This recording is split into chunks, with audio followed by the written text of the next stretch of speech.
All right, Tay, what's up, guys? Here we are, hole 11. Again, a headwind. Now, this one isn't straight in the face, but it's just ironic that we haven't got one tailwind yet. Not a single one. So we are going to play the wind effect here. And I'm thinking somewhere around here, and we're going to go at least 8-9 rings. As you can see, this is going to bounce very funny. And it looks like we're going to try to blast it. You know, one of the things that you might try to do on the very first playthroughs is always try to blast them, just to see where you can get to, especially on certain wind angles.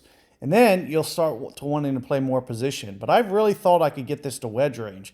The only problem is, especially with all that wind effect and extra momentum, we can't keep it in the fairway.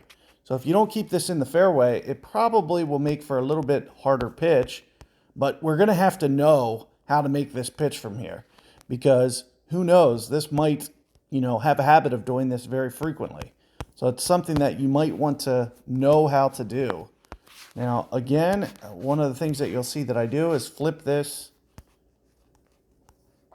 just to give me an idea of the scaling. So if I scale this to this and then I pull this way, you can see, are we talking half club? If it looks like mid-ish green there is half club.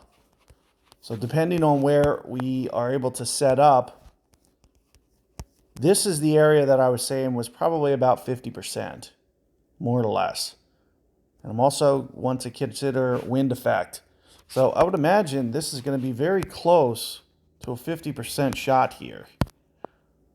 Just because without changing the scaling, you could see that I was able to, so mid-ish club here is 13, 14 rings. Now the question is, am I on the north end of the scale or on the south end? Because as you'll see, these really start falling off fast and they really start growing. As you can see, 50% club doesn't mean 50% rings. It means more like, what is that, 30, 40%. So, 13-ish rings, and I'm thinking maybe just a little bit heavier than 13. So why don't we just try 13 and a half here, see what that looks like.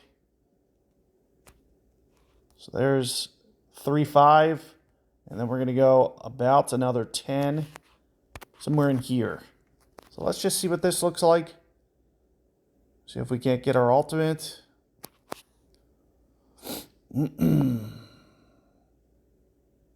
Now, I'd say overall looks pretty good, but it looks like right around 14 rings. You can also see at around 50% club, that's really where wind effect starts happening. So you can see I left the ball guide short, but it wasn't short enough.